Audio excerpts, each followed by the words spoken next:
అனைవరకం వణక్కం. ఆంధ్రప్రదేశ్లో లేని అభిమానం ఈరోజు తమిళనాడులో నేను చూస్తున్నాను.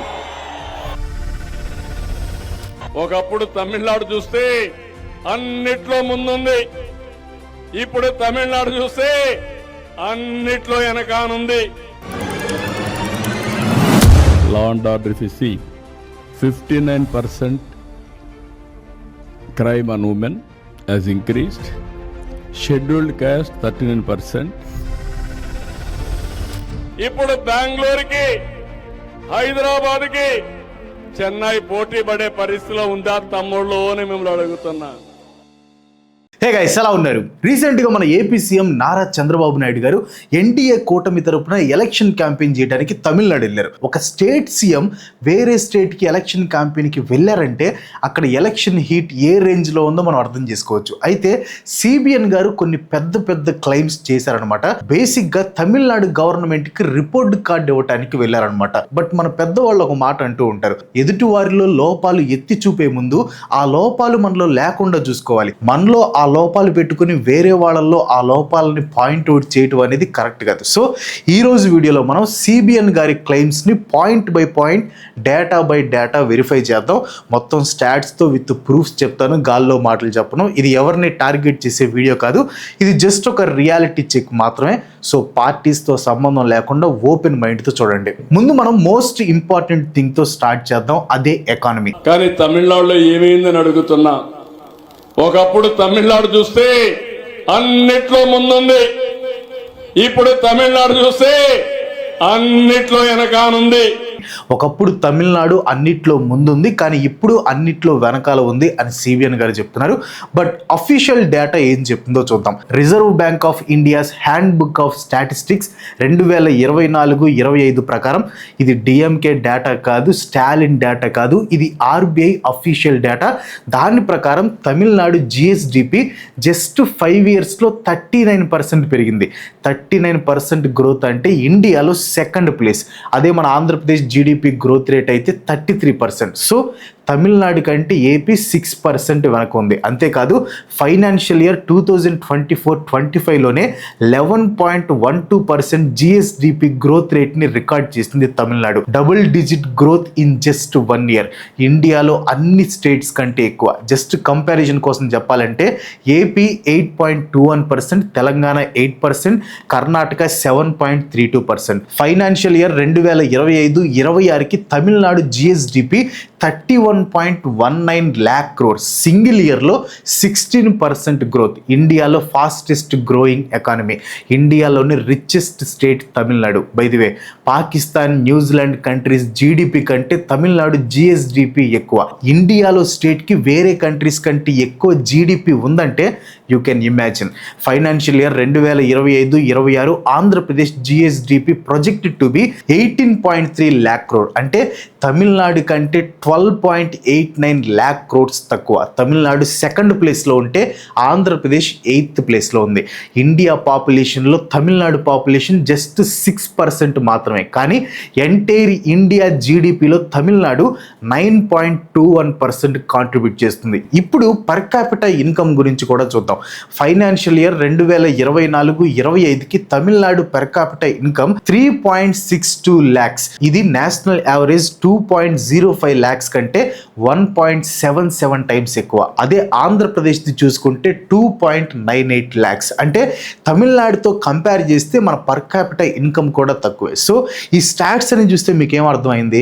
చంద్రబాబు నాయుడు గారు చెప్పినట్లు తమిళనాడు ఏం వెనక్కి వెళ్ళట్లేదు, ఇన్ఫ్యాక్ట్ ముందుకి దూసుకెళ్తుంది. సో ఇక్కడ మనం తమిళనాడుని ఎలా క్యాచ్ చేయాలి అని ఆలోచించాలి. ఎన్డీఏ కూటమిలో ఉన్నారు కాబట్టి ఇలాంటి కామెంట్స్ చేయాల్సి వచ్చిందేమో. ఏ ర్యాలీలో చూసినా కానీ మోదీ గారిని ఆకాశానికి ఎత్తేస్తున్నారు అనమాట. కానీ ఒకప్పుడు ఇదే మోదీ గారిని టెర్రరిస్ట్ అన్నారు చంద్రబాబు నాయుడు గారు. కోరేది నరేంద్ర మోడీ కరుడుగట్టిన ఉగ్రవాది, మంచివాడు కాదు. కానీ that is politics for you. ఒకప్పుడు కొట్టుకున్న వాళ్ళే మళ్ళీ కలిసిపోతారు. ఇది ప్రతి చోట జరుగుతుంది కాబట్టి దీని గురించి మనం పెద్దగా డిస్కస్ చేయాల్సిన పని లేదు. ఒకే స్టాండ్ మీద నిలబడే పొలిటీషియన్స్ మన దేశంలో చాలా అరుదు. అవసరానికి తగ్గట్టు వాళ్ళ స్టాండ్ని మార్చుకుంటూ ఉంటారు. ప్రస్థానం సినిమాలో ఒక డైలాగ్ ఉండిద్ది, అవసరాల కోసం దారులు తొక్కే పాత్రలు తప్ప హీరోలు విలన్లు లేరి నాటకంలో అని. ఇది ప్రజెంట్ పాలిటిక్స్కి యాప్ట్గా సెట్ అవుతుంది. మీరు రిఫార్మ్లో ముందుకు రారు, అభివృద్ధిలో ముందుకు పోరు. ఎక్కడ చూసినా రాజకీయాల్లో మాత్రం ముందుంటారు. రిఫార్మ్స్లో ముందుకు రారు, అభివృద్ధిలో ముందుకు పోరు అంట. తమిళనాడు రిఫార్మ్స్లో the best. Industrial and manufacturing reforms కానీ, electronics and EV policy push కానీ, ఎడ్యుకేషనల్ రిఫార్మ్స్ కానీ, human development and social sector reforms, ఇలా అన్నిట్లో బెటర్గానే ఉన్నారు. ఆల్రెడీ వాళ్ళ అభివృద్ధి ఎలా ఉందో ముందు చెప్పాను. ఇప్పుడు జీడిపిని దాటి జనాల దగ్గరికి వెళ్దాం. Education, health, job, quality of life, వీటిని కూడా స్టడీ చేద్దాం. ఓవరాల్ డెవలప్మెంట్ ర్యాంకింగ్స్లో తమిళనాడు 2nd ప్లేస్లో ఉంది, ఆంధ్రప్రదేశ్ 8th ప్లేస్లో ఉంది. Tamil Nadu human development index score వచ్చేసి 0.723, ఆంధ్ర స్కోర్ వచ్చేసి 0.673. వాళ్ళు హై హెచ్డిఐలో ఉంటే మనం మీడియం హెచ్డిఐలో ఉన్నాం. ఇండియాలో ఉన్న ఫ్యాక్టరీ యూనిట్స్లో 17% తమిళనాడులోనే ఉన్నాయి. ఎంటైర్ కంట్రీలో ఉన్న ఇండస్ట్రియల్ వర్కర్స్లో 16% తమిళనాడు వాళ్ళే ఉన్నారు. ఇండియాలో 6% పాపులేషన్ ఉన్న స్టేట్ 17% ఇండియన్ ఫ్యాక్టరీస్ని రన్ చేస్తుందంటే అది మామూలు విషయం కాదు. It's massive. Tamil Nadu literacy rate వచ్చేసి 85.5, ఆంధ్రప్రదేశ్ లిటరసీ రేట్ వచ్చేసి 72.6. సంపద సృష్టించట్లేదు అన్నారు. ఆల్రెడీ తమిళనాడు జిఎస్డిపి ఎంత ఫాస్ట్గా గ్రో అవుతుందో ఎక్స్ప్లెయిన్ చేశాను.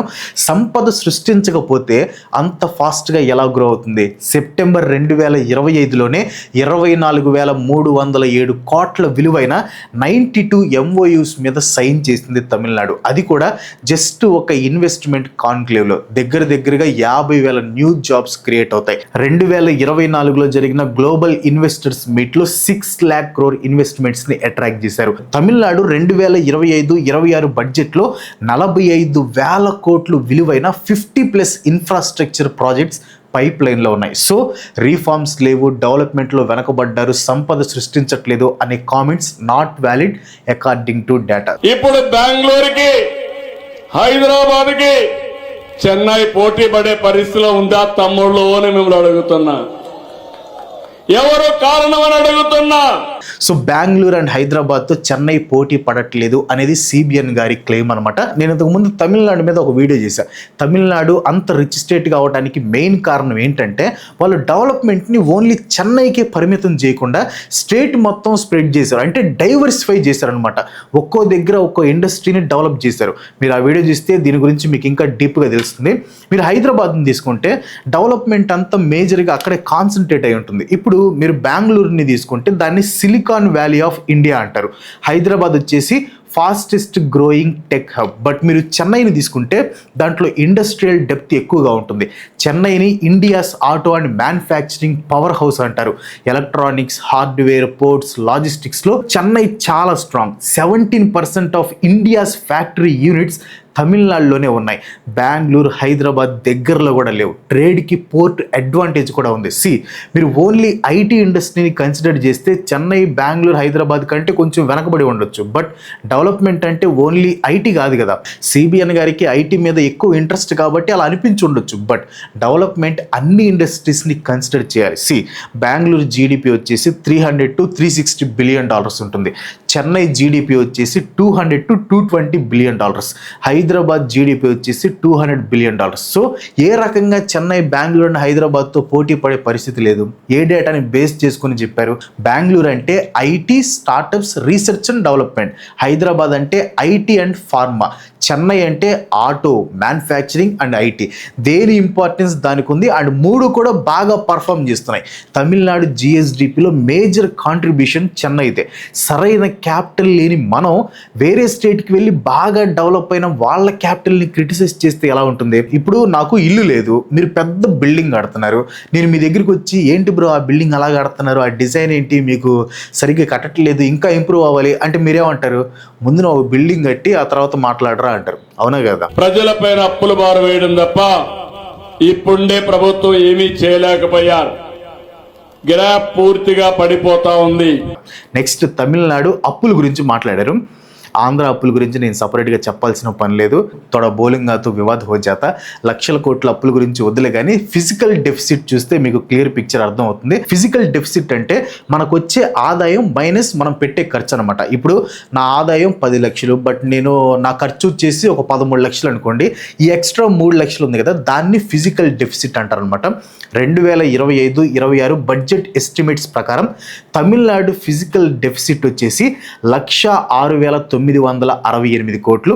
సేమ్ బడ్జెట్ ఎస్టిమేట్స్ ప్రకారం ఆంధ్రప్రదేశ్ ఫిజికల్ డెఫిసిట్ వచ్చేసి 68,743 కోట్లు. జంపర్ మే బంపర్, ఆంధ్రప్రదేశ్ బెటర్గా ఉంది అనుకుంటున్నారు కదా, అస్సలు కాదు.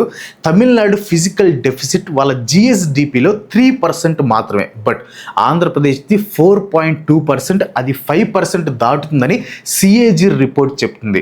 ఎఫ్ఆర్బిఎం అనేది ఒకటి ఉంటుంది, physical responsibility and budget management act. దాని ప్రకారం ఫిజికల్ డెఫిసిట్ 3% రేంజ్లో ఉంటే అది lower deficit ratio, closer to physical discipline norms. అంటే తమిళనాడు మీద పెద్దగా అప్పుల భారం లేదు అని అర్థం. బట్ 4.2% కెన్ ఎక్సీడ్ 5% అంటే అది హయ్యర్ డెఫిసిట్, అంటే ఆంధ్రప్రదేశ్ మీద అప్పుల భారం ఎక్కువగా ఉంది అని అర్థం. మనం అప్పుల్లో ఉండి వేరే వాళ్ళకి ఫైనాన్షియల్ డిసిప్లిన్ గురించి క్లాసెస్ ఇస్తే అది చూడటానికి చూసే వాళ్ళకి బాగోదు కదా. మహిళలపై హింస 59% పెరిగింది.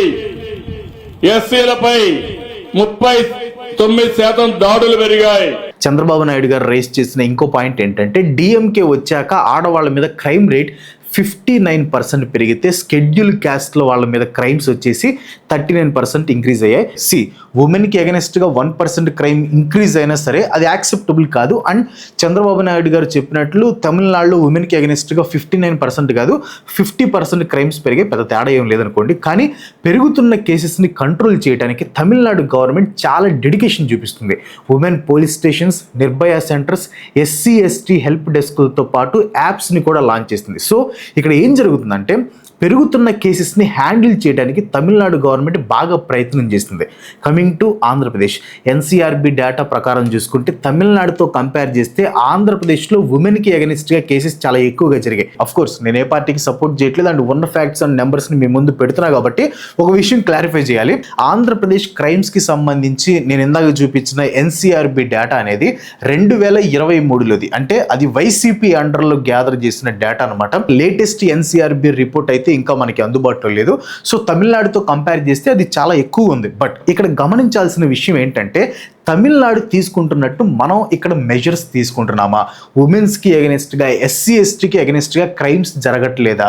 రోజు మనం న్యూస్లోనే చూస్తున్నాం, చాలా న్యూస్లు వస్తున్నాయి. అంతెందుకు 2024లో పవర్లోకి వచ్చాక డిప్యూటీ సీఎం పవన్ కళ్యాణ్ గారు ఏమన్నారు, వైసీపీ హయాంలో ఆంధ్రప్రదేశ్లో డ్రగ్ స్మగ్లర్స్ పెరిగిపోయారు, ఎన్డీఏ గవర్నమెంట్ డ్రగ్ యాక్టివిటీస్కి చెక్ పెట్టబోతుంది అన్నారు. కానీ ఏం జరిగింది? మొన్ననే మా బాపట్ల డిస్టిక్లోనే 1.5 lakh విలువ చేసి గాంజాని సీజ్ చేశారు. ఈ గాంజాని డిజిటల్ పేమెంట్స్ చేపించుకొని మరీ అమ్ముతున్నారంట. గుడ్ థింగ్ సీజ్ చేసి స్మగ్లర్స్ని ఇప్పటికైనా అరెస్ట్ చేశారు. సో నా పాయింట్ ఏంటంటే, తమిళనాడు క్రైమ్స్ ని వేలెత్తి చూపే ముందు మన క్రైమ్ ని క్లియర్ చేస్తే బాగుంటుంది కదా. If you want to create wealth, in Delhi also ask the same thing. What is the right you are having to give welfare? If you develop, if you create wealth, you will get revenue, you can sustainability will come, you can do empowerment, welfare, balancing. Naidu గారు చెప్పిన ఇంకొక పెద్ద argument ఏంటంటే, freebies work out అవ్వవు, wealth creation answer అని అన్నారు. అంటే freebies ఇవ్వాలంటే ముందు వెల్త్ క్రియేట్ చేయాలి అన్నట్టు చెప్పారనమాట. చంద్రబాబు నాయుడు గారు ఈ ఆర్గ్యుమెంట్ అస్సలు చేయకుండా ఉండాల్సింది. సూపర్ 6 ఏంటి, ఫ్రీ బస్ ఏంటి? ఫ్రీ బస్ హామీలు ఇచ్చే కదా పవర్లోకి వచ్చింది. మీరు ఇచ్చిన ఫ్రీ బస్ ఆడవాళ్ళకి మంచి చేస్తుంది. అండ్ ఆ ఫ్రీ బస్ ద్వారా గవర్నమెంట్ ఆడవాళ్ళకి ఇస్తున్న సబ్సిడీ ఎంత తెలుసా? 1660 కోట్ల రూపాయలు. ఇంకా దీనివల్ల ఆంధ్రప్రదేశ్ మగవాళ్ళు పడుతున్న కష్టం అంతా ఎంత కాదనుకోండి.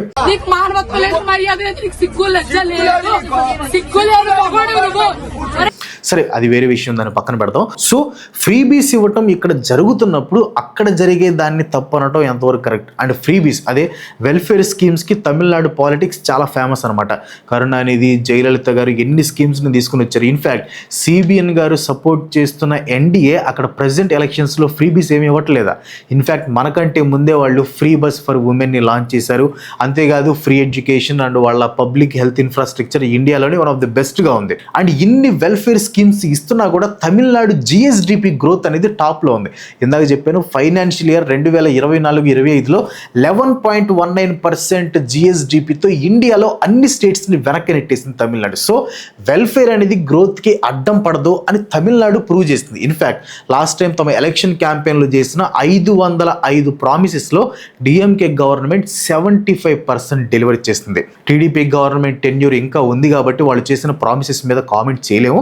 బట్ డేటా ప్రకారం చూసుకుంటే అండర్ డిఎంకే గవర్నమెంట్ తమిళనాడు ప్రజలు వెల్ఫేర్ స్కీమ్స్ని తీసుకుంటూనే గ్రోత్ని కూడా చూశారు. నెక్స్ట్ వచ్చేసి women reservation bill. Why they opposed women reservation bill? Is it not injustice for Tamil Nadu? Injustice for South India? ఎవరు దీని గురించి మాట్లాడినా సరేలే అనుకోవచ్చు, కానీ సిబిఎన్ గారు మాట్లాడటం నాకు నిజంగా షాకింగ్గా ఉంది. ఆయనకి చాలా ఎక్స్పీరియన్స్ ఉంది, ప్రోగ్రెసివ్ మైండ్ సెట్ ఉంది, విజనరీ అనే ట్యాగ్ కూడా ఉంది. He's very successful leader. ఆయన కూడా ఇలా మాట్లాడటం కరెక్ట్ కాదు అని నా ఒపీనియన్. అపోజ్ చేసింది డీలిమిటేషన్ బిల్నా లేకపోతే ఉమెన్ బిల్నా? ఉమెన్ బిల్ ఆల్రెడీ 2023లోనే పాస్ అయింది. ఆల్రెడీ పాస్ అయిపోయిన బిల్ని ఎలా అపోజ్ చేస్తారు? నేను డీలిమిటేషన్ మీద చేసిన వీడియోస్లో ఆల్రెడీ చెప్పా. ఈ బిల్ అనేది జస్ట్ ఎలక్షన్స్ కోసం తీసుకొచ్చారు. డీలిమిటేషన్ బిల్ పాస్ అవుదని బీజేపీకి క్లియర్గా తెలుసు, ఎందుకంటే వాళ్ళకి నెంబర్స్ లేవు కాబట్టి. బట్ దాన్ని ఉమెన్ రిజర్వేషన్ బిల్తో లింక్ చేసి అది ఎలాగూ పాస్ అవ్వదు అని తెలుసు కాబట్టి దాన్ని అడ్డం పెట్టుకొని ఎలక్షన్ క్యాంపెయిన్లో అపోజిషన్ మీద యాంటీ ఉమెన్ అని ప్రచారం చేయొచ్చని ప్లాన్ వేశారు. అదే జరుగుతుంది ఇక్కడ. పొలిటికల్ టైమింగ్ మీరు అర్థం చేసుకోవాలి. కరెక్ట్గా ఎలక్షన్స్కి ముందే ఈ బిల్ని తీసుకొని రావటం మాస్టర్ స్ట్రోక్ పొలిటికల్ ట్రాప్ అనమాట. మీరు ఏ స్టేట్ ఎలక్షన్ క్యాంపెయిన్ అని తీసుకోండి, మెయిన్గా ఉమెన్ బిల్ని అడ్డుకున్నారు, ఆడవాళ్ళకి అన్యాయం చేశారు, ఇదే మ్యూజిక్ అనమాట. ప్రతి NDA leader main campaigning speech women reservation bill. ఏదో పెద్ద ఆడవాళ్ళ మీద ప్రేమ ఉన్నట్లు తెగ ప్రచారం చేస్తున్నారు, కానీ వీళ్ళల్లో ఒక్కళ్ళు కూడా మణిపూర్లో ఆడవాళ్ళ గురించి మాట్లాడరు, అక్కడ చచ్చిపోతున్న వాళ్ళ గురించి పట్టించుకోరు. మీరు అర్థం చేసుకోవాల్సిన విషయం ఏంటంటే ఉమెన్ రిజర్వేషన్ బిల్ అనేది 2023లోనే పాస్ అయింది. అన్ని పార్టీలు దానికి ఫుల్ సపోర్ట్ చేశాయి. ఆల్రెడీ పాస్ అయిపోయిన బిల్ని అడ్డుకున్నారు అనటం జస్ట్ పొలిటికల్ స్టంట్ మాత్రమే. ఇక్కడ అపోజిషన్ అపోజ్ చేసింది డీలిమిటేషన్ బిల్ని మాత్రమే, ఉమెన్ బిల్ని కాదు. ఆ విషయం అందరికీ తెలుసు, కానీ ఎలక్షన్ కోసం ఉమెన్ బిల్ని వాడుకుంటున్నారు. ఆల్రెడీ డీలిమిటేషన్ మీద 2 వీడియోస్ చేశాను కాబట్టి దీని గురించి మరీ డీప్గా వెళ్ళట్లేదు. ఇన్ కేస్ మీరు మిస్ అయితే ఆ వీడియోస్ చూడండి, మీకు ఫుల్ పిక్చర్ వస్తుంది. ఏ ఆస్పెక్ట్లో చూసుకున్నా తమిళనాడు ఆంధ్రప్రదేశ్ కంటే బెటర్గా పర్ఫామ్ చేస్తుంది. ఆంధ్రప్రదేశ్ని కూడా తమిళనాడు లాగా డెవలప్ చేయగల కెపాసిటీ ఉన్న లీడర్ చంద్రబాబు నాయుడు గారు. Tamil Nadu you are doing great. ఒకరి నుంచి ఒకరు నేర్చుకుందాం. సౌత్ నైబర్ స్టేట్స్లో ఒక హెల్దీ కాంపిటీషన్ని ఎస్టాబ్లిష్ చేద్దాం అని చెప్పాలి. బట్ ఇది ఎలక్షన్ క్యాంపెయిన్ కదా, అలా చెప్పకూడదు. కానీ ఫ్యాక్ట్స్ని పక్కన పెట్టేసి ఇలాంటి కామెంట్స్ చేయటం అంటే ఇది జస్ట్ ఎన్డీఏ ఇచ్చిన స్క్రిప్ట్స్ని చదువుతున్నట్లు అని జనాలు అనుకునే ఛాన్స్ ఉంది. తమిళనాడు పర్ఫెక్ట్ కాకపోవచ్చు. As a matter of fact అలా అనుకుంటే ఏ స్టేట్ కూడా పర్ఫెక్ట్ కాదు. దేని ఛాలెంజెస్ దానికి ఉన్నాయి. ఇన్కంప్లీట్ క్యాపిటల్ని పెట్టుకొని అప్పుల్లో మునిగిపోయి తమిళనాడు కంటే తక్కువ జిఎస్డిపి హెచ్డిఐ ఉండి మీరు ఆంధ్రాని చూసి నేర్చుకోండి అంటే దానికి డేటా సపోర్ట్ చేయట్లేదు.